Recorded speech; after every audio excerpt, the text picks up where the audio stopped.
ගොඩක් අය හිතාගෙන ඉන්නේ ටෙලි නාට්‍ය නිලියකට ලොකු ගාණක් හම්බ වෙනවා කියලා. එහෙම නෙමෙයි සාමාන්‍ය ජීවත් වෙන්න පුළුවන් ප්‍රමාණය. ජීවත් වෙන්න පුළුවන් කියන්නේ මං කියන්නේ ඒකෙන් අපිට හම්බෙන ඒ ප්‍රසිද්ධිය හෝ ඒ වටපිටාවත් එක්ක තමයි අපිට වටේ දේවල් වලින් තමයි අපිට ජීවත් වෙන්න පුළුවන්.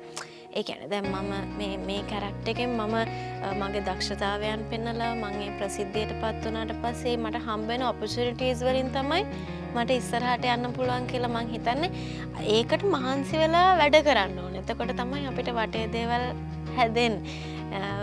නැතුව මං කියන්නේ එක තැනකට කොටු වෙලා ඉන්නේ නැතුව ඒ කියන්නේ ටෙලි නාට්‍යෙම කළා විශේෂයෙන්ම එහෙම ගෑනු ළමයෙක්ට මම දන්නේ ඉන්න පුළුවන් ඇති.